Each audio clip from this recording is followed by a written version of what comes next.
National Marine Sanctuary, Massachusetts Bay and Ipswich Bay, until 6:15 p.m. Eastern Daylight Time.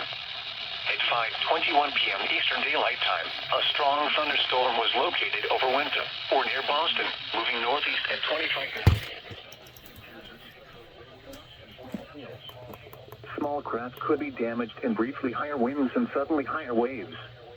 Locations impacted include Eastern Point, Massachusetts, Boston Harbor, Beverly Harbor, Boston buoy 44,013, Mass Bay buoy 44,029, Boston Light, Marblehead Neck, Broad Sound, and Quincy Harbor.